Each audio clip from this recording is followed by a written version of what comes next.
ይስጥልን ክቡራን ተመልካቾቻችን፣ በዛሬው ዕለት ይዘንላችሁ የቀረብነው አምባሳደር ዲና ሙፍቲን ነው። አምባሳደር ዲና ሙፍቲ በኢትዮጵያ የሕዝብ ተወካዮች ምክር ቤት የውጭ ግንኙነት ኮሚቴ የአውሮፓና የኢትዮጵያ ወዳጅነት ኮሚቴ ሰብሳቢ ናቸው። ከእርሳቸው ጋር በኢትዮጵያና በአካባቢው ሁኔታ ላይ እንዲሁም በታሪካቸው ላይ መሰረት አድርገን ቆይታ እናደርጋለን። ተከታተሉን። አምባሳደር ጥሪያችንን አክብረው እዚህ አዲስ አበባ ሉዓላዊ ሚዲያ ስቱዲዮ ስለተገኙ በተመልካች እንዲሁም በአድማጭ ስም ከልብ አመሰግናለሁ። ሉዓላዊ ሚዲያም አንተም ስለጋበዛችሁኝ በጣም አመሰግናለሁ።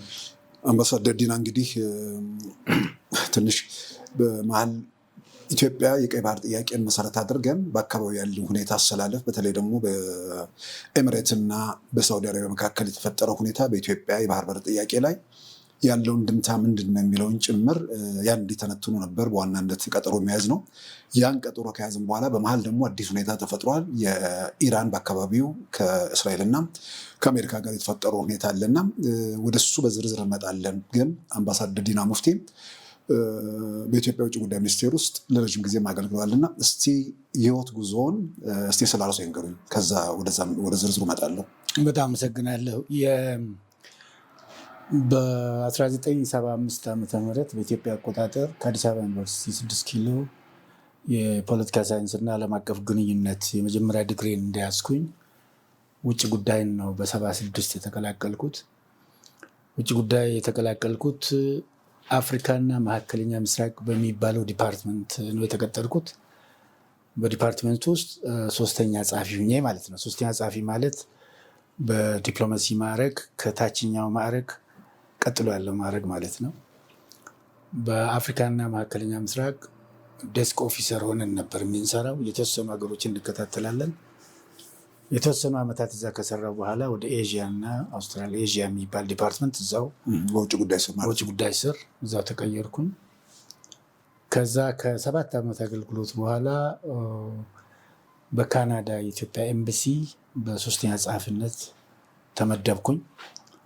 ካናዳ ወደ 6 ዓመት ካገለገልኩ በኋላ አገር ቤት በዛ ሂደት ውስጥ መንግስትም ተቀይሮ ነበር። ወደ ዋሽንግተን የኢትዮጵያ ኤምባሲ በአማካሪነት፣ ምክንያቱም ካናዳ ፈተና ወስጄ ወደ አማካሪነት ተዛውሬ ነበርና በአማካሪነት በዋሽንግተን የኢትዮጵያ ኤምባሲ ተዛውሬ የተወሰኑ ዓመታት ካገለገልኩ በኋላ ዋናውን ነው የሚነግረው። ወደ ዋናው መስሪያ ቤት ተመለስኩኝ። ወደ ዋና መስሪያ ቤት ከተመለስኩ በኋላ ፕሬስ እንደ ኢንፎርሜሽን የሚባል ነበር። እዛ ዲፓርትመንት ውስጥ ዳይሬክተር ሆኜ ሰርቻለሁ። እዛ ዲፓርትመንት እያለሁ ለመጀመሪያ ጊዜ በውጭ ጉዳይ ሚኒስቴር ውስጥ በፕሬስ እና ኢንፎርሜሽን በሚባለው ዳይሬክተር ምትክ ቃል አቀባይ የሚባል ይመስረት ተብሎ ውጭ ጉዳይ እስከዛ ዓመተ ምህረት ድረስ ቃል አቀባይ አልነበረውም። የመጀመሪያ ውጭ ጉዳይ ቃል አቀባይ ሆኜ የሰራው የተወሰኑ ወራት ቃል አቀባይ ሆኜ እንደሰራሁ በዚምባብዌ በኢትዮጵያ ኤምባሲ በአምባሳደርነት ተመደብኩኝ። እዛ ዚምባብዌ ሆኜ ተቀማጭነት ሀራሪ የሆኑ በዛምቢያ፣ በአንጎላ፣ በሞሪሸስ እና በዛምቢያ ኢትዮጵያ አምባሳደር ሆኜ አገለገልኩ 4 ዓመት። ከዛ በኋላ ወደ ስካንዲኔቪያን ሀገሮች ማለት ስዊድን በአምባሳደርነት ተዛወርኩኝ። እዛም ኖርዌይ፣ ፊንላንድ፣ ደንማርክ፣ አይስላንድን ከቨር አደረግ ነበር ማለት ነው። 4 ዓመት ስዊድን ከቆየው በኋላ ስካንዲኔቪያን በአጠቃላይ ማለት ነው ወደ ዋና መስሪያ ቤት ተመለስኩኝ። አሁንም በሁለተኛ ተርም በቃል አቀባይነት አገልግሎት ጀመርኩኝ። ወደ 5 ዓመታት ከሰራው በኋላ አሁንም ወደ ኬንያ ኢትዮጵያ ኤምባሲ አምባሳደር ሁኜ ተሾምኩኝ። ኬንያ ሁኜ የተወሰኑ ሀገሮችን ሞሪሸስን ከቨር አደረግ ነበር፣ ማላዊን ከቨር አደረግ ነበር ማለት ነው። ሲሸልስ፣ ማላዊ ከኬንያ ሁኜ ከቨር አደረግ ነበር። ኬንያ 5 ዓመት ከሰራው በኋላ እንደገና ወደ ግብፅ የኢትዮጵያ ኤምባሲ በአምባሳደርነት ተዛወርኩኝ። ግብፅ የተወሰኑ ዓመታት ከሰራ በኋላ ወደ ዋና መስሪያ ቤት ተመለስኩ። ለሶስተኛ ጊዜ አሁንም በቃል አቀባይ በውጭ ጉዳይ ሚኒስቴር እየሰራሁ እያለሁ በዚህ ከ5 ዓመት በፊት በህዝብ ተወካዮች ምክር ቤት እዚህ ላፍቶ ክፍለ ከተማን በመወከል በፓርላማ አባልነት ተወዳድሬ እስካሁን እንግዲህ የዚያ ፓርላማ አባል ሆኜ እየሰራሁ ነው ያለው። አምባሳደር በጣም ነው አመሰግነው። ምናልባት ውጭ ጉዳይ ተቀላቀልኩ ያሉኝ በ75 ነው። ትክክል። ወይ ዛሬ 43 ዓመት አካባቢ ማለት ነውና የዛን ጊዜ ማን ነበር የውጭ ጉዳይ ሚኒስትሩ? ኮሎኔል ጎሹ ወልዴ ይባሉ ነበር። ኮሎኔል ጎሹ ወልዴ እዛ እርሶ እያሉ ነው የለቀቁት? ዴፊኒትሊ አብረንም ኒውዮርክ ጀነራል አሴምብሊ ጠቅላላ ጉባኤ ሄደን ነበር መስከረም። እንደምታወቀው ጀነራል አሴምብሊው ከመስከረም እስከ ዲሰምበር ይቆያል ዴሌጌሽኑ። እሳቸው አንድ የተወሰኑ ቀናት ከቆዩና ኦፊሻል ንግግር ካደረጉ በኋላ ኒውዮርክ የቀሩትም ያኔ ነው። እሳቸው እዛው ቀሩ። አንድ የኛ ልዑክ የቡድን አባልም ቀርቶ ነበር። እኛ ተመለስን። በዛን ጊዜ ጀምሮ ያኔ ነው የማውቃቸው። አብራችሁ ለተባበሩት መንግስታት ጉባኤ ሄዳችሁ፣ እርስዎ ያው በምንድነው በሶስተኛ ጸሐፊ ነበሩ። ጉባኤ ሄዳችሁ፣ እሳቸው ውጭ ጉዳይ ሚኒስትር ነበሩ። እንግዲህ በርካታ ልዑካን አብሮ ይሄዳል። እዛው ለእናንተ ነገሯችሁ ቀርቻለሁ ብለው? በፍጹም እንዴት ምንድን ነው ሳይነግሩን፣ እኛ ስብሰባ ላይ ያለን እንደ አጋጣሚ ማታ ደነገጥን። በሲኤንኤን ላይ ነው ያየናቸው። የሲኤንኤን ላይ መግለጫ ይሰጡ ነበር። በወቅቱ የነበረው መንግስት አላሰራኝም፣ ሊያሰሩኝ አልቻሉም በሚል መግለጫ ሰጥተው ስራውን በፈቃደኝነታቸው መልቀቃቸውን፣ እዛው ሪታይር ማድረጋቸውን ገለጹ። ልዑካን ቡድኑ በጣም ተደናግጦ ነበር። በርካታዎች ነን። ማታ አየን። ከዛ በኋላ የተቀሩትን 1 ወር ተኩል አካባቢ የሚሆነውን ሀፈርትድ በሆነ መንገድ ግማሹ ቆየ ማለት ነው። ተመለስ 1 ወር ማለት ለጉባኤ ሄደ ሰው ለጉባኤ ሰው እንደዛ ይቀጥላል። ሁልጊዜም ከሰፕተምበር ጀምሮ የተባበሩት መንግስታት ድርጅት ሰፕተምበር 16 አካባቢ ይከፈታል። እስከ ዲሰምበር ይቆያል። መሪዎቹ ንግግር ያደረጉና ውጭ ጉዳይ ሚኒስትሮች ወይም መሪዎች ይመለሳሉ። የተቀረው የልዑክ ቡድን ተወካይ ይቆያል። አጀንዳ በጣም ብዙ ነው። የተባበሩት መንግስታት ድርጅት በርካታ ተቋማት አሉት። በኢኮኖሚ ጉዳይ ላይ የሚነጋገራል፣ በፖለቲካ ጉዳይ ላይ፣ በማህበራዊ ጉዳይ ላይ፣ በሴኪሪቲ ላይ። ስለዚህ አጀንዳዎቹ በጣም በርካቶች ስለሆኑ እነዚህን አጀንዳዎች ኦልሞስት ያንን ረዥም ወራት ይወስዳሉ። 2 ወር ተኩል በላይ ሁልጊዜም በየዓመቱ ነው ባይተው አንድ ጊዜ ቋሚ ነው። ከአንድ ሀገር ምን ያህል ሰው ይሄዳል ማለት ነው በዚህ እንትን? ዌል ኢት ዲፔንድስ እንደ ሀገሩ ሳይዝ ነው። አንዳንድ ሀገሮች በርካታ ወጪው የራሱ ሀገሩ ወጪ ነው። በሀገሩ ወጪ ነው። ሆቴል ተይዞ ነው እዛ የሚቆየው። ቤዚካሊ በሀገሩ ወጪ ነው። ሀገሩ ነው የሚችለው እና ዩኤን ራሱ የሚሄደው እኮ በሀገሮች ወጪ ነው። እዛ ያለውም ስታፍ ቢሆን መዋጮ ነው። ጥያቄ ነው። ምናልባት አርቲስቶች ወይ ደግሞ የሆነ ሰው ውጭ ሀገር ሄዶ ሲከዳ ለመክዳት ሲሞክሩ አብረዋቸው የሚከዱ ሰዎች ይፈልጋሉ አብረው እንትን እንዲሉና አሁን ባለስልጣናት ውጭ ጉዳይ ሚኒስትሩ ከእናንተ ጋር በልዑካን መሪነት ነው የሄዱት እና ከመካከላችሁ ያነጋገሩት ሰው የለም አብረን እንቅር ብለው? ዌል ቤዚካሊ የፕሪሮጋቲቭ የራሱ የኢንዲቪዥዋል ምርጫ ነው ውሳኔ ነው የሚል አስተያየት ያላቸው ይመስለኛል። ልክ ለምሳሌ ፉትቦል ቡድን አንድ ላይ ሲቀር ትልቅ ዜና ይሆናል። ዌል ቤዚካሊ እንደዛም ሆኖ ሎቢው በጣም ብዙ ነው። አሁን እዛ ኮሚኒቲ ጋር ፕሬሸሩ በጣም ብዙ ነው።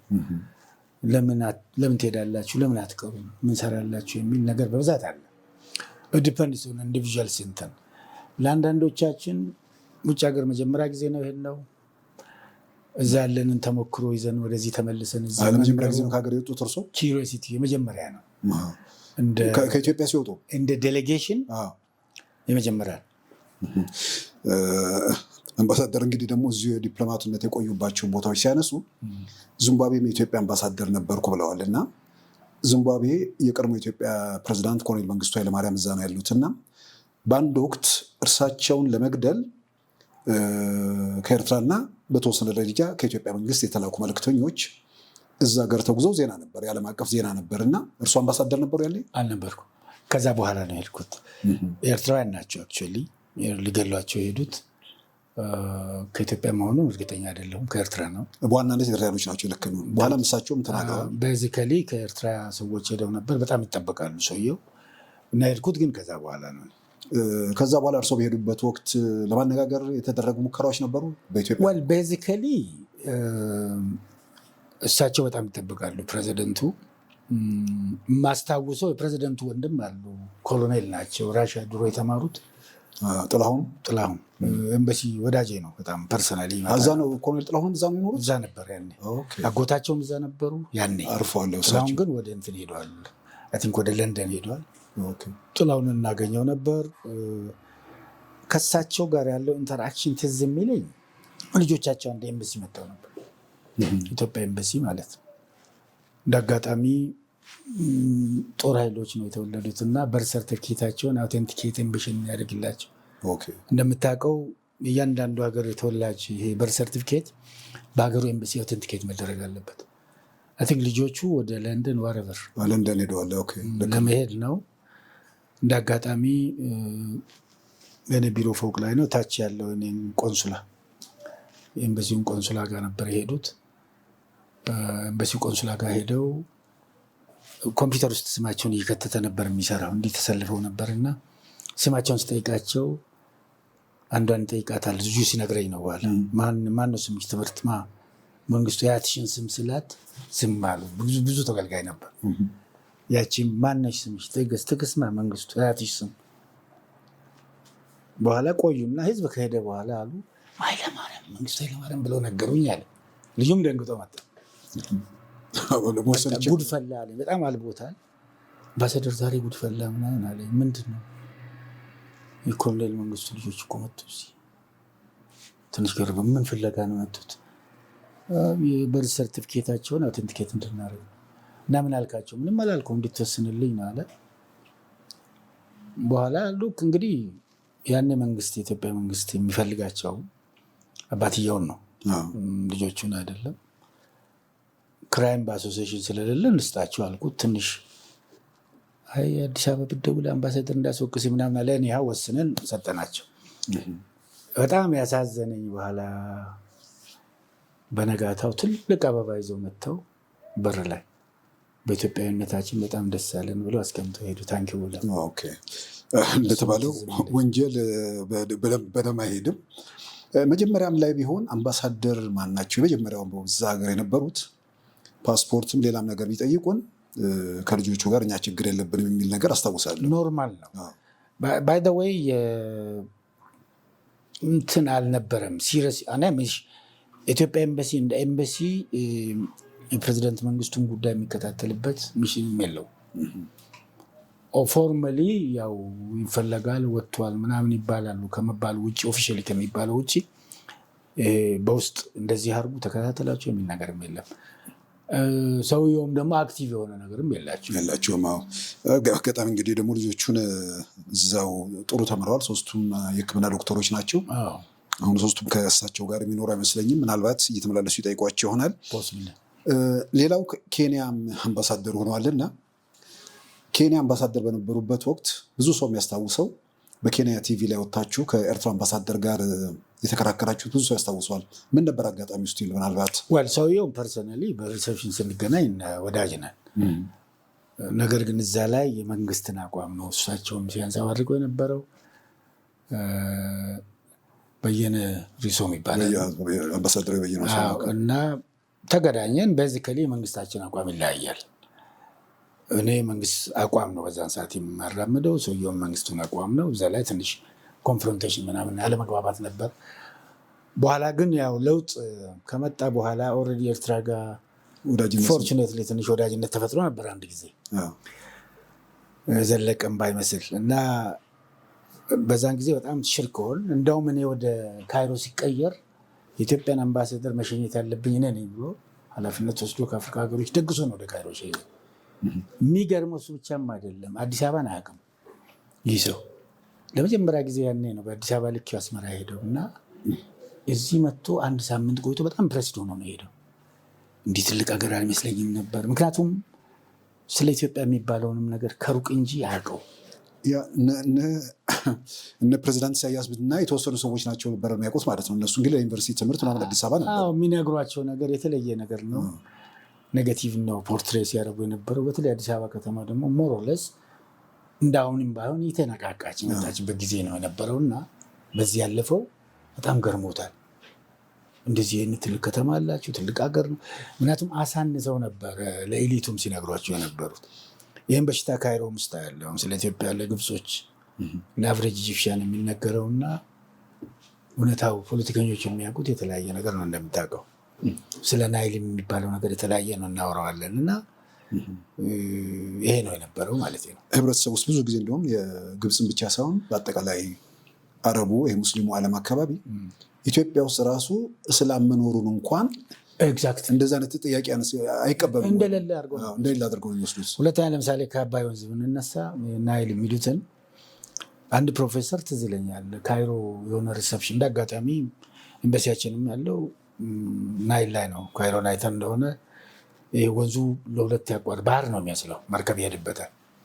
እዛ መርከብ ላይ የሚመጣውን እንግዳ ራት ይሰጡታል። ምሽት ራት እየበላ ከ1 ሰዓት ጀምሮ እስከ 4 ሰዓት መርከቡ ካይሮ ጫፍ ሄዶ ነው የሚመለሰው እና በጣም እንደዚህ ውሃ ምንጭ ሀገር በጣም ይሰማሃል። እንደ አጋጣሚ እዛ አፋፍ ላይ ቁጭ ብለን አንድ ፕሮፌሰር ነው እናንተ እኮ ደማችን ውስጥ የሚፈሰው አንድ አይነት ውሃ ነው፣ ደማችን አንድ አይነት ነው አልኩት። ፍሬንድሺፕ ፍለጋ ነው። ምክንያቱም ከአንድ ውሃ ነው የምንጠጣው። ይህን ውሃ ይኸው ከኔ ሀገር ነው የሚመጣው፣ አንድ አይነት ውሃ ነው፣ ከዚህ ነው የምንጠጣው። እኔም ይሄን ጠጥቼ ነው ያደግኩት ምናምን አልኩት። ምን ማለት ነው ማለት ይሄ እኮ ውሃ ኦልሬዲ የተወሰነው ፐርሰንቴጅ ከኢትዮጵያ ነው የሚፈልቀው አልኩት። በፍጹም አለ። ኖ ዌይ። ግብፃዊ ነው ኢዝ ፕሮፌሰር።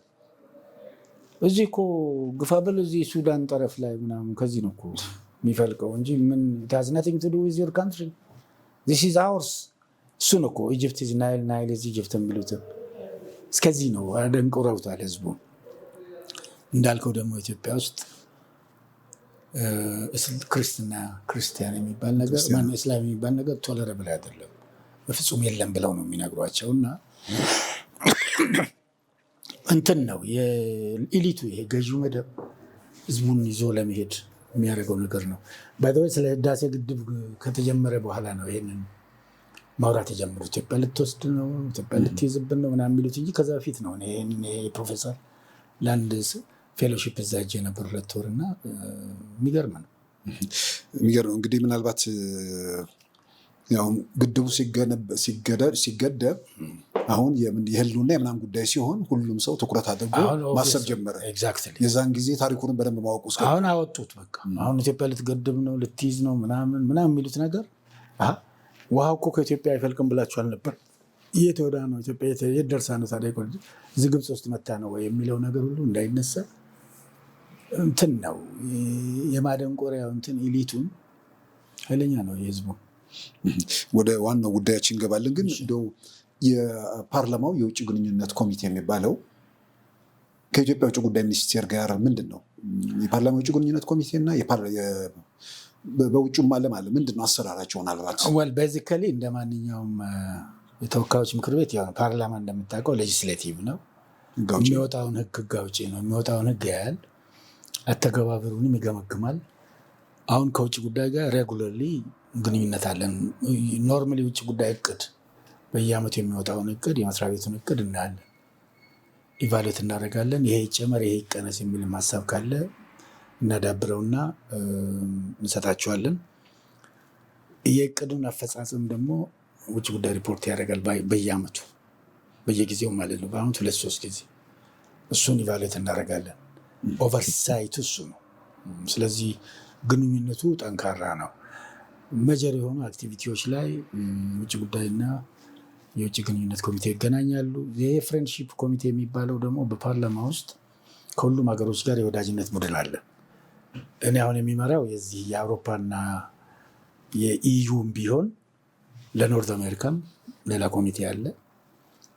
እዚህ ያሉትን ኤምባሲዎች እንደገና ከግንኙነት ጋር በተያያዘ ፐርትነንት የሆኑትን ተቋማት እናነጋግራለን። አሁን በርካታ እንትኖችን ነው በዚህ ዓመት እንኳን ከአውሮፓ ሀገሮችም የተቀበልናቸው።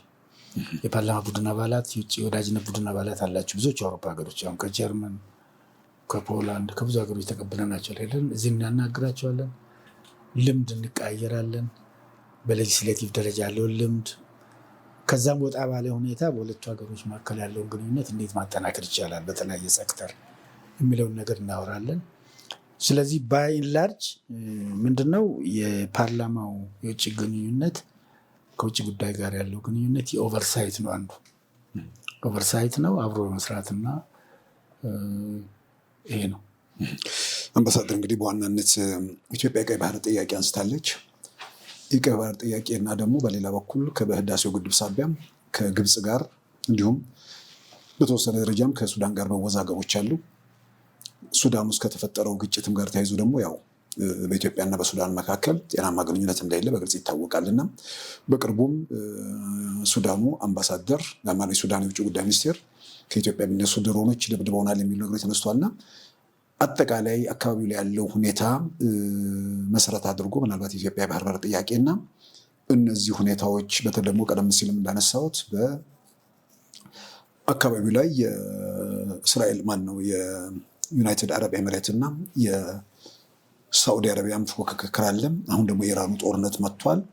እስቲ አጠቃላይ ምንድን ነው አሁን የኢትዮጵያ ጥያቄን ከነዚህ አንጻር እስቲ ቢቃኙት ብዬ ነው። በአጠቃላይ ኢትዮጵያ ያለችበት ጂኦፖለቲካል ሎኬሽን ምስራቅ አፍሪካ የምንለው በሆስቲሊቲ የተሞላ ሪጅን ነው። በታሪክም ስናየው ምናልባትም ከተቀሩት የአፍሪካ ሀገሮች ጋር ኮምፓራቲቭሊ ስናየው ከምዕራብ አፍሪካም ደቡባዊ አፍሪካ ሀገሮችም ጋር ስናያቸው ከማዕከላዊ አፍሪካም ጋር ስናይ የአፍሪካ ቀንድ ግጭት፣ መፈናቀል፣ ስደት፣ የተፈጥሮም ሆነ ሰው ሰራሽ ችግሮች በአጠቃላይ የሚበዛበት አካባቢ ነው። ማስተዋል ማየት ይቻላል። ሶማሊያ ውስጥ ያለው ጦርነት የቆየ ነው። የአልሸባብ ፕሬዘንስ አለ።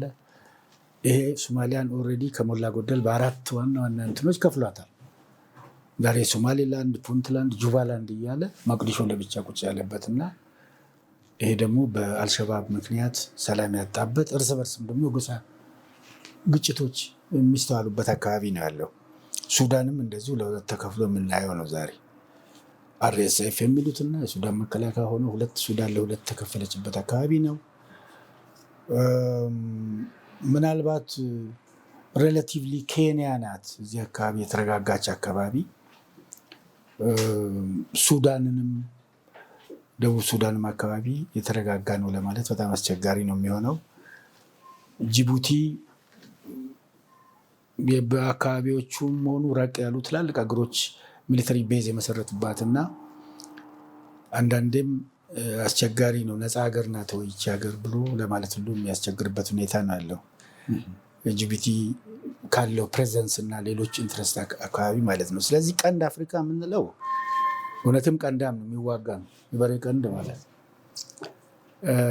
ይሄ በኢትዮጵያም ላይ ትልቅ ተጽዕኖ አለው።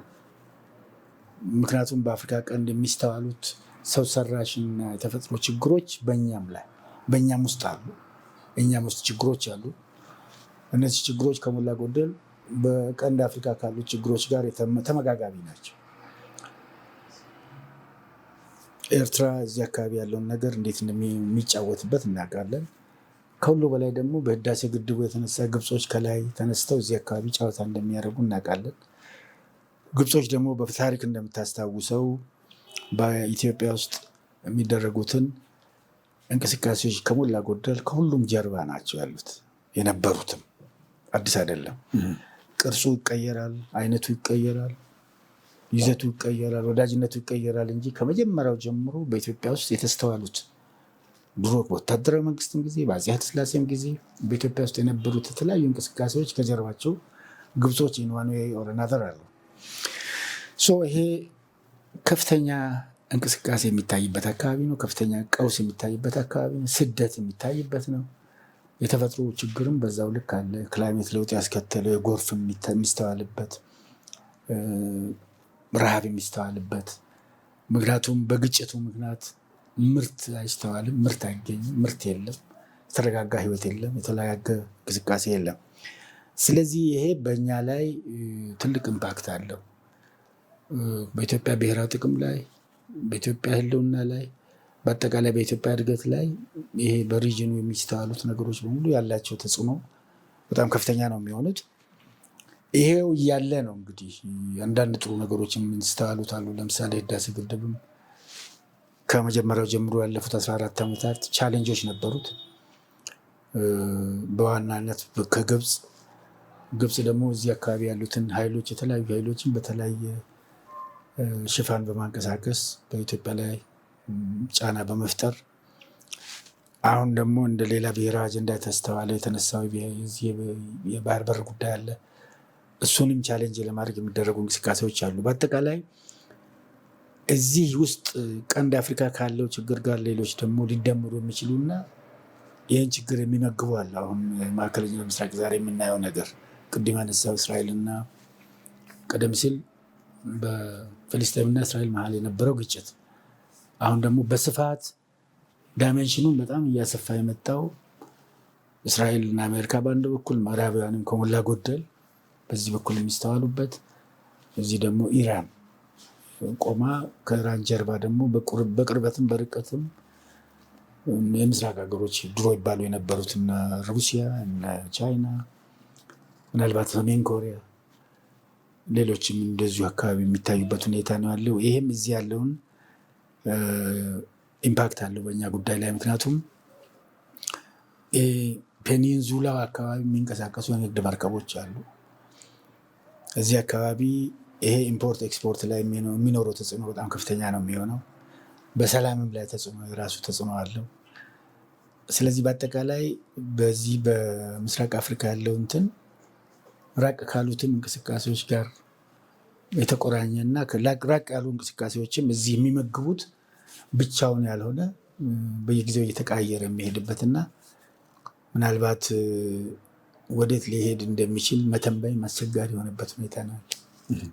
ምናልባት እንግዲህ ያው አካባቢውን ሲዘረዝሩ ሱዳንም ደቡብ ሱዳንም በቀውስ ውስጥ ነው። በአንጻራዊ መልኩ የሚሻለው ኬንያ ነው። ጅቡቲ ራሱ ነፃ ነው ወይ የሚል ጥያቄም አንስተዋል። ከኤርትራ ጋር ደግሞ ያው ጠላትነት አለ። ሱዳን ውስጥ ያለው ነገር ደግሞ ግልጽ ነው። ይህ ባለበት ሁኔታ ኢትዮጵያውን የቀይ ባህር ጥያቄ አንስታለች። ቀደም ሲል በህዳሴው ግድብ ሳቢያ ከግብፅ ጋር እየተወዛገበች ነው እና በሆነ አጋጣሚ ዘናሽናል ላይ የዚህ የኤምሬቱ ጋዜጣ ላይ የውስጥ ምንጮችን ጠቅሶ የታወቀ ጸሐፊ ነው የግብፅ መንግስት ለኢትዮጵያ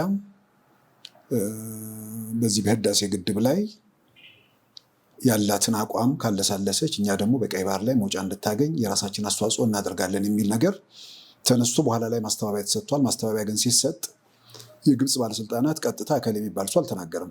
ልክ ያኛው ምንጭ እንደጠቀሰው ይሄኛው ምንጭ ጠቅሶ ማስተባበያ ውስጥ ነው የተገባውና ምናልባት እንደው የቀይ ባህር የኢትዮጵያ ጥያቄ የዚህ ህዳሴ ግድብ ጋር ኢትዮጵያ በተወሰነ ደረጃ ለግብጾች ምላሽ መስጠት የምትችልበት ነገር ቢኖርና ህዳሴ ግድብ ምናልባት የቀይ ባህር አጀንዳችንን ሊታደገን ይችላል ወይ?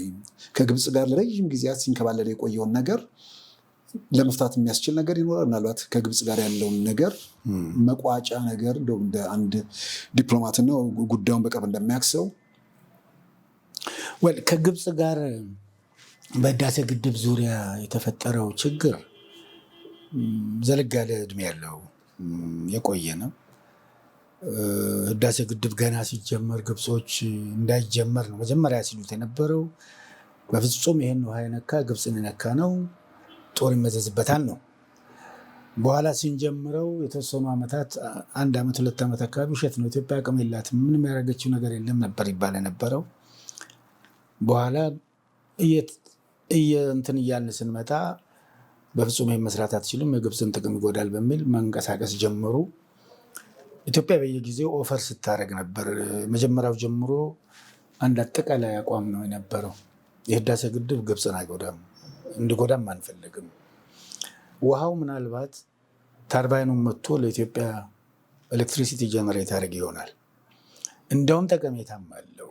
ለምሳሌ ሱዳኖች በየዓመቱ ክረምት በጎርፍ ይጎዳሉ። እዚህ ግድቡ ካለ በኢትዮጵያ ሃይላንድ አካባቢ ውሃ ሬጉሌት ይደረጋል። የሚወርደውና ምን የሚለውን ውሃ ለመቆጣጠር ይመቻል። ስለዚህ ሱዳን ይጠቅማል። ግብጾችም የሃይድሮ ኢነርጂ መብራት ሪዝነብል በሆነ መንገድ ያገኛሉ። ለዛ ደግሞ ምሳሌዎች አለ። ለምሳሌ ጅቡቲ ወደ 100 ሜጋዋት አካባቢ በአሁኑ ሰዓት ኢትዮጵያ እየሰጠች ያለችበት ሁኔታ ነው። ለኬንያም ለተቀሩትም ሀገሮች የመስጠት ፍላጎት አለ። ስራዎች ተጀምሯል። ግብጾችም በዚህ ሊጠቀሙ ይችላሉ በሚል እንደማይጎዳቸው ደግሞ ለማጥናት ብዙ መንገድ ነው የተካሄደው። አስተውላለሁ። IPA የሚባል ኢንተርናሽናል ፓናል ኦፍ ኤክስፐርትስ ሁሉ ተመስርቷል። ከግብፅ፣ ከሱዳን፣ ከኢትዮጵያ ከኒውትራል ቦዲስ የተወጣጡ ሰዎች ኤክስፐርቶች ያሉበት ግብጾችን እንደማይጎዳቸው እንዲያጠና ማለት ነው። ያም ፓናል ኦፍ ኤክስፐርትስ ኦልሬዲ እንደማይጎዳ ነበር ጥናት ያቀረበው። ከዚያም በኋላ ኮኦፐሬቲቭ ፍሬምወርክ አግሪመንት የሚባል አለ። የተፋሰሱ ሀገሮች በሙሉ ይህን ውሃ ምክንያታዊና እኩል በሆነ መንፈስ እንዲጠቀሙ የሚል እዛም ግብፅና ሱዳን ነው እስካሁን ያልፈረሙት። የተቀሩት ወደ 6 የሚሆኑ ሀገሮች ፈርመውታል። ግብጾች ጋር ደግሞ ሁልጊዜም ይሄ ትሪፓርታይቴ ግብፅ፣ ሱዳን፣ ኢትዮጵያ ያለችበት ኔጎሽሽን ሁልጊዜ ይካሄዳል። አንዴ ካርቱም፣ አንዴ ካይሮ እያለ አንዴ ሁለትም አድርገናል። አንዴ አዲስ አበባ፣ አንዴ ኒውትራል ሀገር ሁሉ ጭምር እየሄድን እንሰበሰባለን፣ እንነጋገራለን። ቀረብ ይሉና ይርቃሉ። ዲሴፕቲቭ ነው።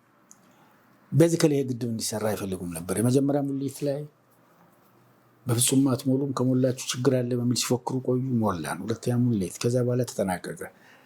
አሁንም ይሄን አጀንዳ በዚህ በባህር በር ዙሪያ ነው ያመጡት። እዛ ጋር ደግሞ አዲስ ጨዋታ አይደለም ለነሱ። የሬድ ሲ ካውንስል የሚባል አለ፣ በሙሉ ግብጾችም ያሉበት፣ እዚህ ቀይ ባህር አካባቢ ያሉ ሀገሮች ያሉበት። እዛ አባል እንድንሆን ብዙ ሲከለክሉን ነበር። ሙሉ አባልነት አይደለም ኦብዘርቨርሺፕ ሁሉ ኢትዮጵያ ጠይቃ ነበር አቷን ታይም። ግን በግብጾች ጥረት በተለይ አረብ ሊግን በጣም ስለሚቆጣጠሩ፣ አረብ ሊግ ያለው ጽሕፈት ቤት እንደምታውቀው ካይሮ ነው። እንደራሳቸው እንትን ነው፣ መሳሪያ ነው ኪስ ውስጥ ይዘውት የሚሄዱት። እና የአረብ ሊግ መግለጫ ማለት የግብፅ መግለጫ ማለት ነው። ፎር ዳት ማተር በጣም የሚጫወትባቸው እና እንትን ነው፣ አታምናቸውም። አሁን በህዳሴ ግድቡ ዙሪያ ኢትዮጵያ ከተለሳለሰች የሚለው አቋም ፖዚሽን ምን ማለት ነው? የግድቡን ኦፕሬሽን አብረን ኮማኔጅ እናድርግ ነው፣ አብረን ማኔጅ እናድርግ ነው፣ አብረን እናስተዳድር ነው። ይሄ ደግሞ ከሶቨሬንቲ አንጻር በፍጹም የሚታሰብም አይደለም። አሌክሳንድሪያ የእነሱ እንትን አለ፣ ግድብ አለ እኮ ግብፅ ውስጥ ትላልቅ ግድቦች አሏቸው። እነሱን በማስተዳደር እኛ ጠይቀናቸዋል ወይ? ሲሰሩ ተጠይቋል ወይ? እንደዚህ አይነት ነገሮች አሉ። እና ብዙ ጊዜ ግብጾቹ ኢንተርናሽናል ኮሚኒቲውን ዲሲቭ የማድረግ የማጭበርበር ነገር እንጂ ጄኒን የሆነ ነገር ይዘው መጥተው አያውቁም። ብዙውን ጊዜ ደግሞ የሚያቀርቡት ነገር የማይሆን ነው። ለምሳሌ አውሮፓ እዛ ግብፅ እያለው አንድ ጀርመን አምባሳደር ይነግረኝ የነበረው ነው። ጀርመኖች ጋር የሄዱ ስፔን ጋር እዚህ እንግሊዝም ጭምር የሄዱና ምንድነው የሚሏቸው? ግብፅ 100 ሚሊዮን ህዝብ በላይ ነው ያላት። የምድር ውሃም የላትም፣ ውሃ የሚባል የላትም። ውሃ ይሄ ብቻ ነው። ይሄ ውሃ ካለቀ ከተያዘ ኢትዮጵያ ከወሰደችው ነው እነሱ እንደሚሉት 100 ሚሊዮን የሚሆን ህዝብ ቀይ ባህርን ተሻግሮ ሜዲትራኒያን ተሻግሮ ኢንቬድ ያደረጋቸው እናንተ ላይ ሸክም ነው የሚሆነው ብሎ የሚያስፈራሯቸው። የጀርመኑ አምባሳደር ሲያናግረኝ መጀመሪያ ቢሊቭድ ኢት።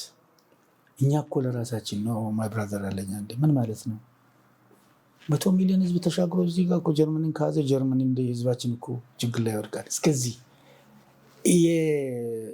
ነገሮችን የማጋነን የመዋሸት የሞራል ነገርም የላቸውም ብዙ ጊዜ። እና እቺ አቴንሽን ዳይቨርት ለማድረግ ነው አሁን ከቀይ ባህር ከዚህ ከባህር በር ጋር የተያዘውን አጀንዳ ቤዚካሊ ወዲህ ወዲያ ለማለት እንጂ ጀኒን የሆነ አፕሮች ጀኒን የሆነ አቀራረብ እንፈልገው አይደለም። ኤኒቲንግ ይጠቀማሉ። አሁን እዚህ ግን ምናልባት ይህን ማለት ሰው አሁን ያንድ ወደኋላ የማይመለስ ነገር አለ። ግድቡ ተገድቧል። ስለዚህ ያንን ወደኋላ ሊመልሱት አይችሉም። አይሞላ የሚል ነገር የለም። አሁን ኦልሬዲ ኢትዮጵያ እጅ ያለ ነገር ነው። ምናልባት አንዳንድ የሚያቀርቧቸው ጥያቄዎች ለምን እናስተዳድረው የሚለው ነገር ለመደራደሪያ ሊሆን አይችልም ወይ? ምናልባት ተጨማሪ ግድብ እንዳይሰራ ተጨማሪ ግድብ የሚሰራም ቢሆን ከኛ ጋር ምከሩ የሚል ነገር ሊሆን ይችላል። ምናልባት እስከምን ድረስ ይሄዳሉ? ፍላጎታቸው ምን ጋር ኢትዮጵያ ምን ብትሰጥ ሁለቱ አንድ ቦታ ላይ እንደ ሁለቱ ሀገራት ወደ አንድ በጎ ምዕራፍ ሊመጡ እንደሚችሉበት እድል ይታያል። ቤዚካሊ በዲፕሎማሲው ዓለም እንደምታውቀው ቋሚ ኢንትረስት እንጂ ቋሚ ጠላትም የለም። ቤዚካሊ ናሽናል ኢንትረስትህን እስከደገፈ ድረስ ከጠቀመ ድረስ ኔጎሽት ማድረግ ይገባል።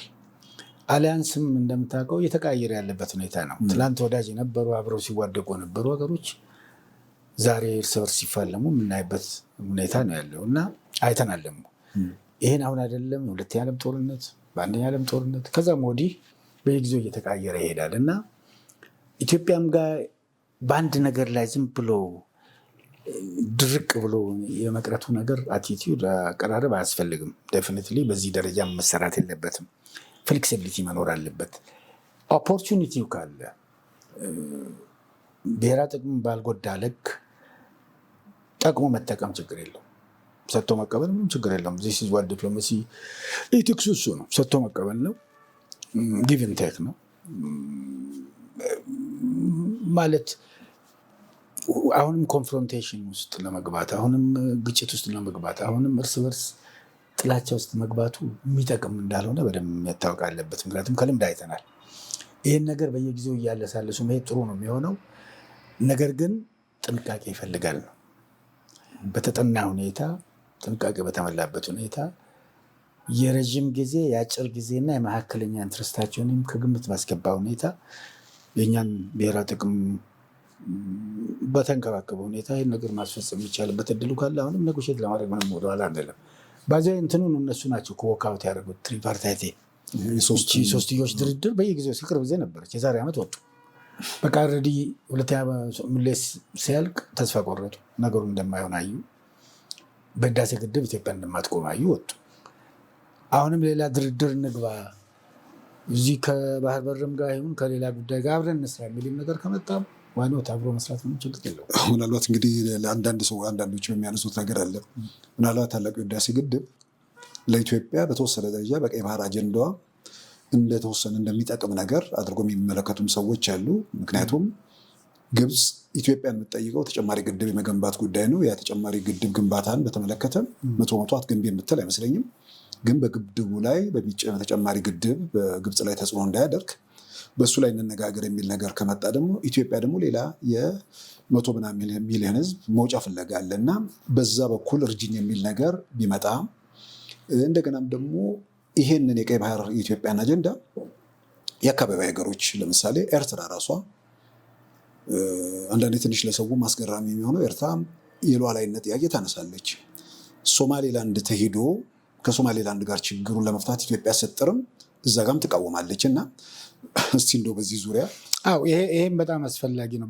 ባይ ዘ ዌይ አሁን ለምሳሌ የባህር በር አክሰስን በተመለከተ ሲ አክሰስ ነው የምትፈልጉት ወይም ፖርት ነው የምትፈልጉት የሚል እንትን አለ እዛ ጋር እሱ ክሊር ነው። ሲ አክሰስ ሳይሆን የደህንነት ዋስትና የሚል ነገር ስለመጣ ደህንነት ዋስትናም ጭምር አለ። ምክንያቱም ፓይረሲ ያለበት ቴሮሪዝም አለበት ማዕት ችግር ያለበት አካባቢ ነው። የደህንነትም ጉዳይ ነው። ሪሶርሱን የመጠቀምም ጉዳይ ነው። ፎር ዳት ማተር ዝም ብለው በኢምፖርት ኤክስፖርት ብቻ ሳይሆን የሲ ሪሶርስን የመጠቀም ነገር አለበት እና ፍሌክሲቢሊቲ በዲፕሎማሲ ዓለም የግድ ነው። ሪጂድ መሆን አያስፈልግም። የቆሞ የሚቆይ ነገር የለም እስከ መጨረሻው። ስለዚህ ይሄ ታሪካዊ ጠላት የምንለው ብዙ ጊዜ የምንደጋግመው ነገር አለ። እሷን ኮት አንኮት ውስጥ የምናደርገው ጥሩ ነው ብዬ አስባለሁ። እሷን ፕራግማቲክ የምናደርገው የእኛ ግንኙነት ፕራግማቲክ ቢሆን ነው። ፕራግማቲክ ማለት የሚሰራ ነገር ከሆነ ዋይኖት ከዚህ እስከዛች አስፋልት ድረስ እኮ እየተጠቃቀም ከዛ በመድረሱ ሂደት የምትተባበር ከሆነ ከዛ ማዶ ያለውን ትተህ በዚች ላይ መስራት ትችላለህ። ስለዚህ ግብጾችም አሁን ይሄ እንዳልከው የባህር በር እንፈልጋለን። እዛ ጋር ማዕት ቬስትድ ኢንትረስት አለ። እነዚህ ጎረቤት ሀገሮች በሙሉ ባህር በር ያላቸው የራሳቸው ኢንትረስት አለ። እያልን ያለውም እየተባለ ያለውም which is good በሰጥቶ መቀበል የሚል ነገር አለ። የሆነ ነገር የባህር በሩ ላይ ላሉትም ሀገሮች የምንሰጠው ነገር ይኖራል፣ እነሱ የሚጠቀሙበት ይኖራል ነው። ኢንፋክት ለዚህ የፈቀዱ ሌሎች ፍሬሞች አሉ። አሁን ለምሳሌ አፍሪካን ኮንቲኔንታል ፍሪ ትሬድ የሚል ነገር ተጀምሯል። which means የአፍሪካ ሀገሮች ነፃ የንግድ ግንኙነት ማድረግ አለባቸው። ነፃ የንግድ ግንኙነት ከተባለ ደግሞ ፖርትንም ጭምር ከግምት ያስገባል። አንዱ ትልቁ መሄጃ ሚንስ ፖርት ነው አይደል? ስለዚህ ከዚህ አንጻርም ነፃ የኮንቲኔንታል ፍሪ ትሬድንም ኢምፕሊመንት በማድረግ ሂደት፣ ሁለተኛ ኢንተርናሽናል ኮንቬንሽንም አለ ይህን ይፈቅዳል። ይህንንም ከግምት በማስገባት አገሮቹ ራሳቸውም ተጠቃሚ ናቸው የሚለውን ነገር የማሳየት ሂደቱን ደግሞ ጠንክረን መሄድ አለብን ማለት ነው። ለምሳሌ የኢትዮጵያ ፖርት ማግኘት ከ130-140 ህዝብ በላይ ያላትን ሀገር ኢኮኖሚ ይጠቅማል፣ ደህንነት ይጠቅማል። ይሄ ደህንነት የዚህ ህዝብ ደህንነት የነዚህ የጎረቤት ሀገሮችም ደህንነት ነው። ይሄ ህዝብ ደህንነት ችግር ላይ ወደቀ ማለት እነሱም ችግር ነው አይደል? በስደት የመያዝ ነገር አለ፣ ማዕት ነገር ነው የሚኖረው እዛ ኮንስኮንሱ። ምክንያቱም ዓለም አንድ መንደር አይደለችም ዛሬ። ተነጣጥሎ የሚቀመጥ ነገር የለም። ግሎባል የሆነ ጥቅም ነው ያለው፣ ግሎባል የሆነ ጉዳት ነው ያለው። ከዚህ አንጻር እነሱ የሚያቀርቡትን ነገርም በዜሮ ከማባዛት ይልቅ ወስዶ ፕሮፖዛሉን በደንብ ኮንፊደንትሊ በደንብ ስትሮንግሊ ካመጡትና አርቲኩሌት ካደረጉት ቁጭ ብሎ ከብሔራዊ ጥቅም አንጻር ማየቱ በጣም ጠቃሚ ነው የሚሆነው። የሚመለከተው ወገን፣ በጉዳዩ ላይ እውቀት ያለው ወገን ከስሜት ወጣ ባለ ሁኔታ ይሄ ግብፅ ያመጣ ነው ከሌላ ያመጣ ነው የሚለውን ነገር ትቶ ቁጭ ብሎ ይጠቅመናል። የሚጠቅመን ከሆነ እንሄድበት። የሚጠቅመን በዚህ ደረጃ ነው፣ ከዚህ በላይ አይሆንም። ኮንዲሽን ማበጀት ይቻላል። እና አይ ቲንክ እዚህም ላይ የሚሉትን ነገር በሙሉ ዲስሚስ ከማድረግ ይልቅ ብለዋል፣ ኦኬ ብለን እንወሰዳ ሲምናር አሉትም አላሉትም ይዳዝማት ይህን ነገር በሀሳብ ደረጃ ፍሎት ካደረጉ በኋላ ኢትዮጵያ ምን ሪያክሽን እንዳለ ለማየትም ሊሆን ይችላል። ፎር ዳት ማተር አንዳንድ መንግስታት ተቋማት የሚፈልጉት ግዛኛው ጥያቄ ላይ የባህር አክሰስ እንጂ ባህር ኃይል የሚለውን ነገር እሱን ጥያቄዋን ውድቅ ካደረገች ምናልባት መደራደሪያም ሊሆን ይችላል። እሱን አብሮ ተያይዞ ነው የመጣው። ኤግዛክትሊ ይሄ ከተለያየ ኤንግል ስለሆነ ሊመጣ የሚችለው ሁሉንም እንዳመጣጡ ወስዶ ቁጭ ብሎ በእውቀት በተሞላበት ሁኔታና ኮንሽስ በሆነ የሀገርን ጥቅም ማዕከል ባደረገ ሁኔታ ማየቱ ጥሩ ነው የሚል ሀሳብ ነው ያለ። እንደ እርሱ እንደ ግል የኢትዮጵያ ቀይ ባህር ጥያቄና የህዳሴ ግድብ ጉዳይን ከግብፅ ጋር ግብፅ ይህን ብታደርግ እኛ ይህን ብንሰጣት የሚሉት ነገር አለ እስከዚህ ድረስ ብንሄድ? ወል ቤዚካሊ ግብጾች አሁን እኛ የምንፈልጋቸው ወይም ደግሞ የሚያስፈልጉን ባህር በር አካባቢ ላይ አይደለችም። በሩቅ ናለች። ተጽዕኖ አላት። ቀይ ባህር ላይ ተጽዕኖ አላት። ሬድ ሲ ካውንስል አባልነቷ ተጽዕኖ አላት። ወል ይሄንን መነጋገር የሚቻልበት እድሉ አለ ነው የሚለው። ፐርሰናሊ የኔ ቪው ነው ይሄ። ቁጭ ብለን እንነጋገር ነው። ኤግዛክትሊ እኛ ባህር በር እንፈልጋለን። በባህር በር የምንፈልግባቸው ፋክተሮች 1 2 3 4 5 6 እነዚህ ናቸው። በዚህ የምትረዱን ከሆነ ደስ ይለናል። ምንድነው ግን የምትፈልጉት ብሎ መጠየቁም ጥሩ ይሆናል። ይህን ይፈልጋሉ ብሎ ስፔኩሌት ከማድረግም አንዳንድ የሚፈልጉትን ነገር እስቲ አሁን ቅድም ያነሳቸው ነገሮች አሉ። በወንዙ ላይ ተጨማሪ ግድብ እንዳይገደብ ይሁን፣ አሁን ደግሞ እነሱ የሚሉት ነገር አለ። ከዚህ የህዳሴ ግድቡን ይሄ መልቀቁን ሬጉሌት ማድረግ፣ ግብፅ በድርቅ በምትበታበት ጊዜ፣ ግብፅ ውሃ በሚያጥራት ጊዜ ብዙ ውሃ ከዚህ መልቀቅ፣ ግብፅ በማያስፈልጋት ጊዜ ሬጉሌት ማድረግ፣ እንደዚህ አይነት መሳሰሉ ነገሮች ካሉ ኢትዮጵያ ለምሳሌ ለሌሎች አሁን እንደ ኦፈር ሊቀርቡ የሚችሉ ነገሮች አሉ። ቫይብረንት የሆነ የአየር መንገድ አላት። እዚህ የአየር መንገድ አካባቢ የአየር መንገድ ጠቀሜታ አለው። ግሎባል የሆነ አሴት ነው። ከሱ ምን ጠቅሞ ነገር ካለ ኢቭን ላንድ ስዋፕ ጭምር መሄድም እንችላለን። ምንም ችግር የለውም። እሱ አማራጭ ቀርቧል። እነዚህን አማራጮች ሰጥተን ኦልሬዲ እነሱን እንትን ከግምት ማስገባት ዋንስ ዜር ዊሊንግ ከጥቅማችን አንጻር መዝነን የምንተገብርበት እድሉ አለ ነው። ግን ዋናው ነገር ምንድን ነው? እንትኑን አለመዝጋት ነው። እሱማ ሁሌ መዝጋት ጥሩ አይደለም። ቬኒው ይሄ የኮሚኒኬሽን መንገዱን የእነሱን ስሜት እነሱን እንትን የማዳመጥ ያስፈልጋል። በነገራችን ላይ አንዱ የኮሚኒኬሽን ጠቀሜታ እሱ ነው።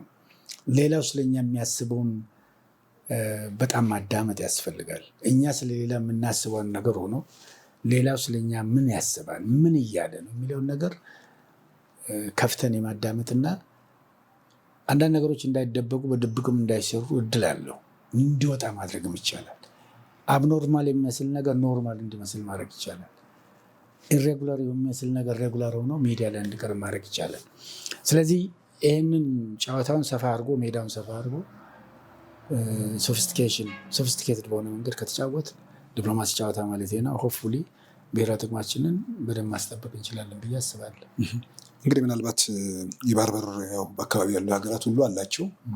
ጅቡቲ አላት፣ ኬንያ አላት፣ ሱዳን አላት፣ ኤርትራ አላት፣ ሶማሊያ አላት። እዛ አካባቢ ላይ የባህር በር የሌላት በዙሪያው ብቸኛዋ ኢትዮጵያ ነች። ራቅ ብለን ከሄድን ኡጋንዳ አለች። ግን ደግሞ በዓለም ላይም ትልቋ ላንድ ሎክድ ሀገር ነች። የትኛውም ዓለም አቀፍ ትንተና ምናምን ሲጻፍ መጀመሪያ መንደርደሪያቸው ያ ነው እና ኢትዮጵያ ይህን ያህል 100 ምናምን ሚሊዮን ህዝብ ይዛ በአንድ በኩል ከኢኮኖሚ አንጻር የኢኮኖሚ እያደገ መምጣቱ የፈጠረው ጫና፣ በሌላም በኩል ያው አዎንታዊ ጫና ማለት ነው። በሌላም በኩል ደግሞ የጸጥታ ስጋት አለብኝና ከሶማሊያ እስከ ምጽዋ ወደ 5000 ኪሎ ሜትር ነው። ከዛ ውስጥ የተወሰነ ቦታ ኢትዮጵያ ብታገኝ በሚል ጠቅላይ ሚኒስትር አብይ ያነሱት ነገር አለና ያ ጥያቄ በሚቀርብበት ወቅት ብዙ አማራጮች ቀርበዋል። አሁን ቀደም መሬት መለዋወጥ፣ በኢትዮጵያ አየር መንገድ፣ በህዳሴ ድርሻ መውሰድ፣ ከዛ ውጭ ደግሞ ኪራይ፣ ለምሳሌ ከሶማሌላንድ ጋር እንደተደረገው። አሁን እሱ ምናልባትም ያለ አቀፍ ህግ ባለሙያም ስለሆኑ የ50 ዓመት ለምሳሌ ከሶማሌላንድ ጋር እንደዚህ አይነት ውል ነበር።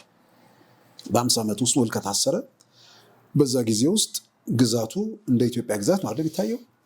ከዛ ውጭ እሷም ሶማሌላንድን በዛ ወቅት የተለየ ነገር ለማድረግ የምትችልበት ሁኔታ የለም።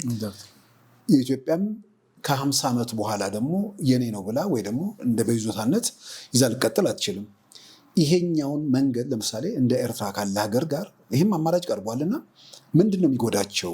ለምንድን ነው እንደዚህ አይነት ነገር ሲፈጠር መውጫ እንኳን መፈለግ እንትን ያላሉት? ለምሳሌ ጅቡቲን ብንወስድ የገቢ ምንጯ ኢትዮጵያ ነች። አሁን ባለ ሁኔታ ውስጥ ኢትዮጵያ ወደብ ብታገኝ ጅቡቲ ገበያው ይቀንሳል። ኤርትራ ግን ምንድን ነው የምታጣው? ምናልባት እንደው ያ ነው አንዱም እኮ ቤዚካሊ የኢትዮጵያ የባህር በር የሚያስፈልግባቸው ዋና ዋና ምክንያቶች ማንም ሬፊዩት የማያደርጋቸው ነገሮች አሉ። ቅድም ያነሳቸው ነገሮች በህዝብ ብዛት ላንድ ሎክድ ከሆኑ ባህር በር ከሌላቸው ሀገሮች አንደኛ ግንባር ቀደም ናት። የኢኮኖሚ እድገት አስፈላጊነት ኢምፖርት ኤክስፖርቷ እየጨመረ የሚሄድ ሀገር ነው። በታሪክ ደግሞ የባህር በር ያላት በባህር ንግድ ታዋቂ ስም የነበራት ሀገር ናት። አሁን በጂኦግራፊ በመልክዓ ምድራዊ አቀማመጥ እንኳን ብትመለከት 60 ኪሎ ሜትር ናት ከቀይ ባህር ያለችው። አሰብ እኮ አንድ ዘመን እኮ የአፋር ግዛት ነው ነበር። የሆነ አሰብ አስተዳደር ተብሎ ኢትዮጵያ ግዛት የነበረበት ሁኔታ ነው ያለው። እነዚህ ታሪካዊ ምክንያቶች ከተመለከት፣ ኢኮኖሚያዊ ምክንያቶች፣ ፓብሊክ ፕሬዠር ምክንያቶች፣ የደህንነት ጉዳይ ደግሞ ከሁሉ በላይ በጣም አስገዳጅ ነው። ፓይረሲ አለ፣ አሸባሪነት የተሞላበት አካባቢ ነው። ኢትዮጵያ ሶማሊያ ሄዳ እኮ ለሌሎች ሰላም ብላ መስዋዕት እያደረገች ያደረገች ሀገር ናት። ስለዚህ አሸባሪነትን ለመከላከል የሚደረገው ጥረት ደግሞ እዛ አካባቢ ፕሬዘንስን ይጠይቃል። ባህር ላይ ፓይረሲ፣ ባህር ላይ ውንብድና በጣም ከፍተኛ ነው። ይሄ ይጠቅማቸው ካልሆነ በስተቀረ የሚጎዳበት ምንም ነገር የለም። አሁን ኤርትራን ወደቧን አሰብን ብንወስድ አሰብ በአሁኑ ሰዓት ምንም የለም። አንዳንዶቹ የሚሉት ዝም ብሎ ማጋነን አይደለም፣ የግመል እንትን ምንም የለም። የኢትዮጵያ የባህር በር ዳይቨርሲፋይ ማድረግ ጥቅሙ በጣም እየጎላ የመጣበት አስፈላጊነቱ ለኢትዮጵያ ኤክሴንሻል የህልውና ጉዳይ የመጣበት ሁኔታ ነው ያለው። ከኢትዮጵያም አልፎ ግን ለእነዚህም ሀገሮች ያው ለኤርትራ በጣም ጠቃሚ ነው የሚሆነው። ኢትዮጵያ የባህር በር ብታገኝ በአሰብ በኩል ብትወጣ ብትገባ አሰብን ብትጠቀም ተጠቃሚ ነው የሚሆኑት። ሶማሊያ ወደቦች ብትጠቀም ተጠቃሚ ነው የሚሆኑት ሶማሌዎቹ። እና ይህንን ከግምት የማስገባት ችግር ድንቁርና ብቻ ነው ሊሆን የሚችለው። ሌላው ደግሞ ዝም ብሎ ስስት ነው። ስስቱም ደግሞ ፖለቲካሊ ኮረክት አይደለም። ለራሳቸውም ስህተት ነው። ለራሳቸውም ደህንነት፣ ለራሳቸውም እድገት፣ ለራሳቸውም ሰላም አስተዋጽኦ አያደርግም። ምክንያቱም አይምታና አይፈጠርና የኢትዮጵያ ደህንነት ችግር የኢትዮጵያ ቀውስ ማለት እነሱ ቀውስ ነው። ይሄ ትልቅ ሀገር ተቃወሰ ማለት እዚህ ሪጅኑ በሙሉ ጠፋ ማለት ነው። ስለዚህ ለሰላምም ለእድገትም ለሁሉም ነገር ከኢትዮጵያ ጋር አብረው ቢሄዱ ነው የሚሻለው። አሁን ደግሞ ኢጋድ ተብሎ የተመሰረተው ድርጅት አንዱ ዓላማም እሱ ነው የነበረው እኮ የመጀመሪያ የአፍሪካ ህብረት ሲመሰረት 1963 በነጮቹ አቆጣጠር ፋውንዲንግ ፋዘር ሲሉ የነበረው አሁንም አንድ እንሁን ሲባል ያኔ ሲከፋፈሉ አሁን አንድ መሆን አንችልም። በሂደት ሪጂናል ተቋማትን ፈጥረን ለምሳሌ ለምስራቅ አፍሪካ ኢጋድ፣ ለደቡብ አፍሪካ ሳዲክ፣ ምዕራብ አፍሪካ ኢኳስ ላይ ደግሞ አሁን የለም እንጂ ማግሬብ የሚባል ሰሜን አፍሪካ አካባቢ ፈጥረን በሂደት በኢንፍራስትራክቸር በምን ተዋህደን አንድ መሆን እንችላለን የሚል ስፒሪት ነው እዚህ ጋድን እዚህ ጋር ያመጣው። ስለዚህ ይሄ ማለት አንድ 2063 አሁን የአፍሪካ አጀንዳ ተብሎ የተቀመጠው ነገር አለ። በ2063 አፍሪካ ሀገሮች ያለ ቪዛ አንዱ ከአንዱ እንዲገናኝ፣ በመንገድ እንዲተሳሰር፣ በአንድ ገንዘብ እንዲነግድ፣ አንድ የንግድ ታሪፍ እንዲኖረው፣ አንድ አይነት ከሞላ ጎደል ይሄ ቪዥን ባለበት ዓለም ውስጥ ኢትዮጵያ በዚህ ወጥታ በዚህ ገብታ ያውም እየተጠቀሙ ትጎዳናለች ብሎ ማሰብ ሪሊ አስቸጋሪ ነው። ዝም ብሎ የቆየ የስስት አስተሳሰብ ሰለባ የመሆን ነገር ነው የሚመስለኝ። ልክ የመንደር ድሮ መንደርተኝነት አለ። አንድ መንደር ላይ ተቀምጠ ስለሌላ መንደር አታስብም። ወደዛ ጎርፍ ብትልክም ምንም ችግር የለም፣ ቆሻሻ ሁሉ ትጥላለህ፣ አይመለከትም አይነት ነገር እና ይሄ በጣም ኋላ የቀረ ፓሮኪያል ማይንድ ሴት ነው። በጣም ያረጀ የጥንት ልክ እዚህ ፎቅ ውስጥ ብቻ ነው የሚኖረው ሌላ ሰው የለም ብሎ እንደማሰብ ነው። ይሄ ፎቅ ከሌሎች ፎቆች ከሌሎች አፓርትመንቶች የተያዘ መሆኑ የዚህ ፎቅ ህልውና ከሁሉ ጋር የተያዘ መሆኑ ያለማስተዋል ነው የሚሆነውና አይ ቲንክ ይህን በሂደት መቀየር ያስፈልጋል። ስራ መሰራት አለበት ብዬ አስባለሁ። እንግዲህ ምናልባት ዞሮ ዞሮ ኢትዮጵያ በይፋ ጥያቄው ተነስቷል። ጥያቄው የተነሳው የባህር መውጫ ያስፈልጋል፣ የጸጥታም ጉዳይ ተነስቷል። በዚያም እንግዲህ ጉዳዩ የሆነ እልባት እንዲያገኝ ምናልባትም ለሀገራቱም ጥሩ አማራጭ ለጊዜው እንደ መሸጋገሪያም ካዩት ኮንትር ቤት ኪራይ የሚለው ነገር በዓለም አቀፍ ሕግ የሚሰራ ነው። እሱንም አይነት እድል የሚዘጋ ከሆነ ደግሞ ኢትዮጵያ ይፋዊ የምታነሳቸው ጥያቄዎች አሉ። አሁን ቀደም ሲል እንዳነሱት ኤርትራ በምትገነጠልበት ወቅት ኤርትራ የሚባለው ክፍለ ሀገር አሰብን አይጨምርም። አሰብ ራስ ገዝ ነው። እንደገናም ደግሞ ኢትዮጵያ ስትገነጠል በፓርላማውም በሚኒስትሮች ምክር ቤትም የተላለፈው ውሳኔ የለም። እነዚህን መሰረት አድርጎ የኢትዮጵያ መንግስት ያው የሰርቫይቫልም ጉዳይ ስለሆነ በሮቹ ሲዘጉ ሌላው የህጋዊን መስመር ተፈጻሚ ለማድረግ የሚካሄድባቸው ነገሮች ይኖራሉ ተብሎ ይታመናል። ምናልባት በዚህ ቀውስ ወይ ደግሞ በዚህ የቀይ ባህርም የአባይም የምንም ጉዳይ ባለበት ወቅት ሁለት ደግሞ መካከለኛው ምስራቅ ላይ በጣም ገዝፎ የወጡ ሁለት ሀገሮች ኤምሬትና ሳውዲ አረቢያ በጠላትነት በጣም እየተፈላለጉ፣ በሌላ በኩል ደግሞ ተጽዕኖቸውን በአፍሪካ ቀንድ ላይ ለማሳረፍ እየሞከሩ ነው። ምናልባት አሁን የኢራን ጦርነት ወደ አንድ እያመጣቸውን አይደለም፣ እሱን እንግዲህ በሂደት የምናየው ነው እና ይሄንንም እንደው ከዚህ ከኢትዮጵያ የቀይ ባህር የባህር መውጫ ጥያቄ ጋር አያይዘን የእነዚህ ሀገራትስ ሚና ምን ሊሆን ይችላል? ወል እንግዲህ ዓለም አቀፍ ሁኔታ በጣም እየተለዋወጠ የሄደበት ሁኔታ ነው ያለው። ቅድም አንስተናል። አንድ ጊዜ ትላንት ወዳጅ የነበሩ ዛሬ የተኮራረፉ ደግሞ ወዳጅ የሚሆኑበት እድል ነው ያለው። በአጠቃላይ ግሎባላይዜሽን እየተዳከመ ሀያልነት ጉልበት እያንሰራራ ዓለም አቀፍ ሕግ የሚባል ነገር ለዓለም አቀፍ ሕግ አስተውሎት እየቀነሰ የሄደበት ሁኔታ ነው ያለው ማለት ይቻላል። ትላልቅ ሀገሮች ዛሬ በታላቅነታቸው ተመክተው የሚያደርጉት ነገር ቬንዙዌላ አይተናል። አሁን መካከለኛ ምስራቅ እየሆነም ያለው ነገር ቤዚካሊ የኃይል አሰላለፉ እየተለወጠ የሄደበት ሁኔታ ነው ያለው። ማን ከማን ጋር እንደሚቀጥል ማወቅ በጣም አስቸጋሪ ነው። ቅድም እንዳልከ ሁለቱ የጠቀስካቸው ሀገሮች እርስ በርስ አይጣጣሙ ነበረ። ኢንፋክት በአፍሪካ አካባቢ ተጽዕኖ ለመፍጠር የሚንቀሳቀሱበት ሁኔታ ነው ያለው። በምስራቅ አፍሪካ ደግሞ የነሱ እንትን በደንብ ይታያል። እዚሁ እኛ ጎረቤት አካባቢ እነሱ ብቻም ሳይሆኑ ራቅ ያሉትም ሀገሮች ለተፈጥሮ ሀብትም ለሰው ጉልበትም ለመሳሰሉት ለስትራቴጂክ ፍላጎትም ወደ አፍሪካ ከሞላ ጎደል የማተኮር ነገር በአሁኑ ሰዓት ይታያል። የእነሱ ውዝግብ እዚህ አካባቢ የሚንጸባረቅበት ሁኔታ እየተፈጠረ የመጣበት ሁኔታ ነው ያለው እና ይሄ አሁን ያለው የኃይል አሰላለፍ በተለይ ያው ሪሰንትሊ የተፈጠረው ሳምንት ያልሞላው ይሄ በማዕከላዊ ምስራቅ እያስተዋልን ያለነው ነገር እጅግ በጣም አሳሳቢ ነው።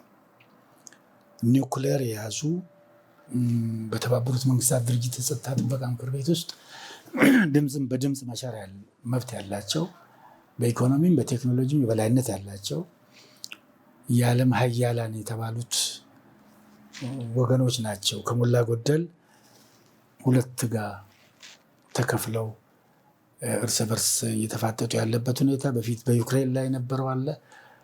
የዩክሬኑ ረገበ ሲባል ይሄኛው አሁን የመካከለኛው ምስራቅ ደግሞ እጅግ በጣም በከፋ ሁኔታ እየተስተዋለ የመጣበት ሁኔታ ነው ያለው። ሁሉም በእጁ ያለውን ነገር መወርወር የጀመረበት ያላቸውን በሙሉ ወርውረዋል። አልወረወሩም ገና ሆኖ በተለይ ጦር መሳሪያ ወደፊት ምን ያስከትላል የሚለው ነገር በጣም ያሰጋል። ከሁሉ በላይ በንድፈ ሀሳብ ደረጃ የተማርነው ኒውክሌር ጦርነት በሁለተኛው ዓለም ጦርነትም አልነበረም፣ በአንደኛው ዓለም ጦርነትም አልነበረም። ከዚያ ወዲህ የተፈጠረው ነገር ነው። አሁን ኒውክሌር ጦርነት ከተጀመረ ፉል ፍሌጅድ የሆነ ኒውክሌር ጦርነት ከሆነ ሙቹዋል ኤክስቴንሽን ነው የሚሉት። ሁሉም ዓለም ይጠፋል ነው የሚሉት፣ ማንም አሸንፍም ነው የሚሉት። ለዚህም ነው አይ ቲንክ በኮድ ነው ያለው ይመስለኛል። መሪዎቹ የአንድም ሌላ ሀያል ሀገር መሪ ብቻውን አይደለም ኮዱን የሚቆጣጠረው፣ በኮሚቴ ነው የሚቆጣጠሩት የሚል ነገር አለ። ሁኖስ ደግሞ በዚህ መሀል ሊሆን የሚችለው ነገር የሚለው ነገር ራሱ በጣም አሳሳቢ ነው የሚሆነው።